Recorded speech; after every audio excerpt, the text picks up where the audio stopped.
Data breaches are happening across the country. 9 on Your Side wanted to find out how businesses can keep themselves from becoming victims. WNCT's Courtney Allen joins us with her findings. Courtney, what have you learned? Shayla, a data breach is when protected information has been accessed by someone who isn't authorized to have that access. We sat down with an expert in the East today about why we're seeing a rise in these across the country and here locally.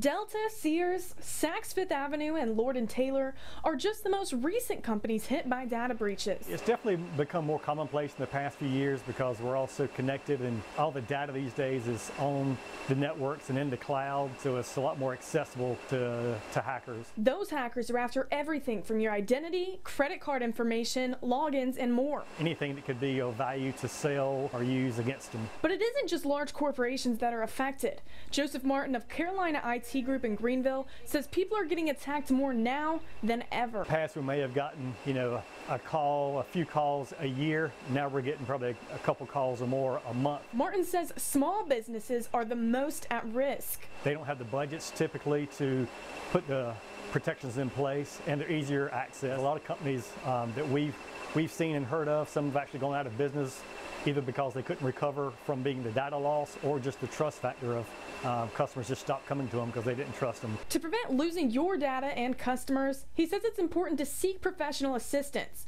Partner with an IT firm to establish firewalls and good data protections, as hackers are more sophisticated now and it takes more than just antivirus software to protect you. It used to be just the underground hacker just trying to maybe steal some credit cards, but now it's being high-level gang organizations, cyber criminals from all around the world. He says the most important thing is to act proactively instead of reactively. If you don't have the active protections in place to monitor what's going on, you won't know it until it's too late.